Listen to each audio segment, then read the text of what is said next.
Accept the present. Tell Lord, I accept this present moment. Everything that is in it, I accept. Okay? From there, transformation will begin. From there, surrender. From there, you will move from, you will not remember pain again. Because when you surrender to God, God will now carry you. God will take away everything. I've asked this question about this subject many times also, and I get many answers, and I'm very curious to learn yours, Father Charles. When you learn mine, you get many answers. Okay, to receive you, to hear the truth.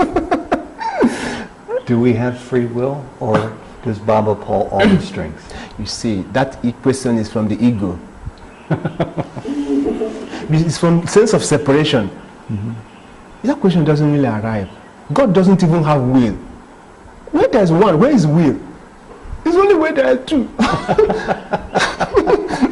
So if we don't believe we're separate from God, there's no matter to consider free will. Flow.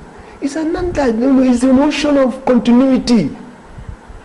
Do you understand it? Yes. It's the ocean. There's no beginning, there's no end, there's no middle, there's no top, no bottom. You're just living, you're just being. Okay? I understand one of the most difficult issues for me to wrap my arms around is Maya, illusion, separation. It's very hard for me. Sometimes I think I understand it a little bit, but other times I get more and more confused, and I believe many people do too. So, when Baba says this is a dream, that this is Maya, when other sages and saints talk about all of life being an illusion, that we're waiting to awaken to our God self, that none of this is real, do you just accept it? Do you try to learn it little by little? Or do you reject it as many people do? You want to bring me to your state, and I refuse. You refuse to come here. This is a big issue. See, this is a big matter. It's big because you say it's big. It's not big for you. There is nothing. There's nothing there. You see the ocean. See the ocean and the waves. You see the ocean and the wave. What's the difference?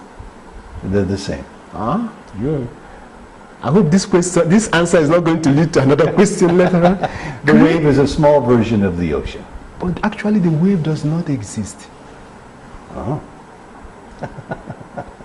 Right? Does the ocean exist? It's the ocean. It's the ocean. I see. Do you understand? Yes. The waves come and pass. When you are seeing the ocean, you are not seeing this particular water twice. You cannot see a particular water. It's always flowing. But within that flow, there is a stillness. So you can't separate the world from God and say the world is Maya and God is also illusion. You can't also say that. Yeah. Because it's a sense of separation that also makes you say that the world is there and God is there. As if to say God and creation can be separated. No. You are the one. There is no second. When you sink, you need to sink yourself into that awareness. You discover that all this will disappear. You are the one.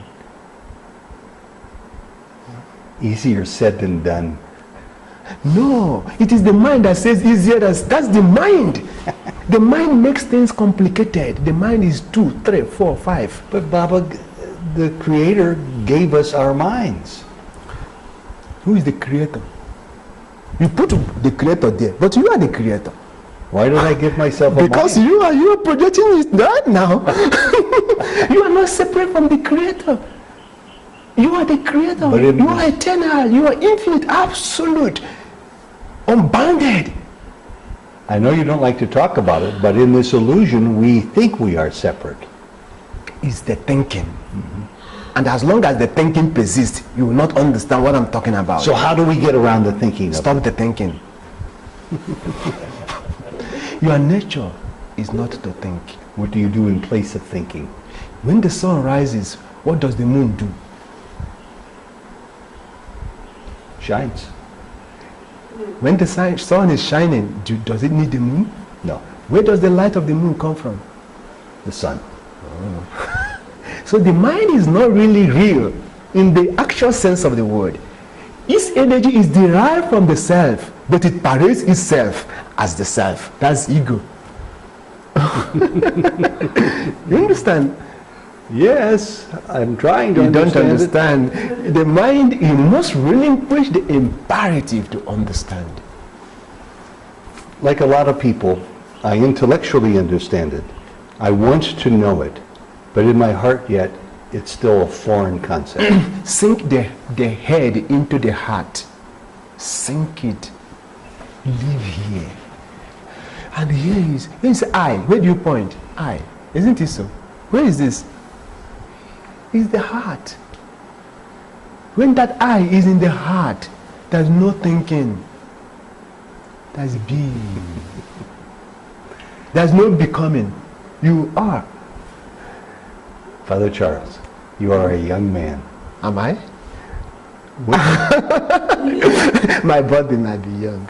What would you like to do with the rest of your life as long as this body lives? Another question. I don't know. You have no desires? Dead. You have no agenda, no plans? Let me ask you. You know that tea which I gave to you? Yes. So many things have come together to make it happen. Do you know what it took for them to produce that teacup? Right? Lots of work. It's dating back to antiquity. People who have gone to school, done research for that thing to be like that. And all the industries that have to be built for this cup to be produced. And how is it bought? How is this cup here? Do I even know? Without that cup, could you have drank your tea? So if that cup is missing, you have every other thing, but that cup is missing. Could you have drank your tea? No. We are not in control. You might say, this is what I want to do, this is what I want to do, this is what I want to do. It's all mind. Be. So many things I wanted to do in the past never came true. So why want? When what will happen will happen. Why not want when what will not happen will not happen? The best is to be. And allow the force that controls the whole universe to direct you, because you are part and parcel of the universe. You are not separate from the universe. And you cannot be separate from that force that controls the universe.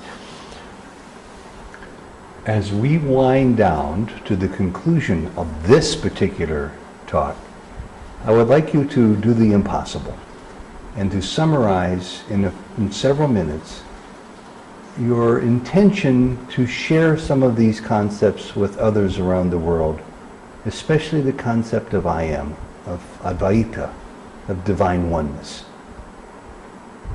Why is that so important to you? And why is it that so few people understand it? You know, it's a very hard concept. Hard in the sense that the mind has been, humanity has trained its mind to be very hard. So when you say somebody, less thinking, and then even no thinking, it's too much. Okay? And to know that the I am is the seed of everything that is. So the only thing I can say is that the I am will take care of himself. Well, is that sufficient for us to understand what's going to happen? I don't know anything. And this is the truth. I don't know anything. What I know is what will happen will happen. And when the fruit is ripe, it will fall. Isn't it so? Huh?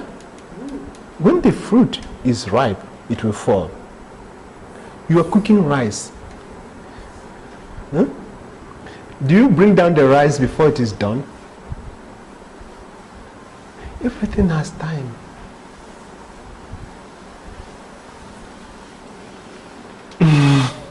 And when it's time for your body to die, where will you go? Dead. Where is the going? Where is the coming? Where will you be? Where? There is no up, there is no down, there is no inside, there is no outside. The I am is everywhere. In fact, everywhere is in the I am. So there is no going for the I am. It does not bother you? Death? Death? Death is not real. It's the mind that dies, actually. It's the ego. The ego is not real. This is the same thing we're talking about again. Death is not real. Death is not the opposite of life.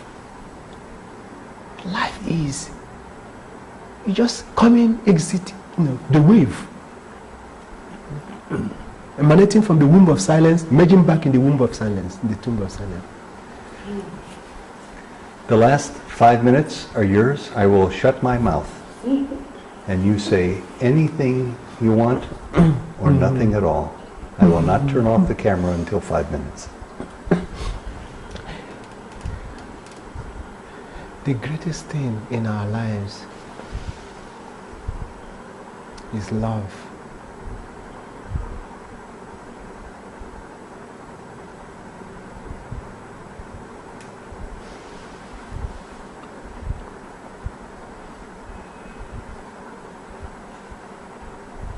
Be happy.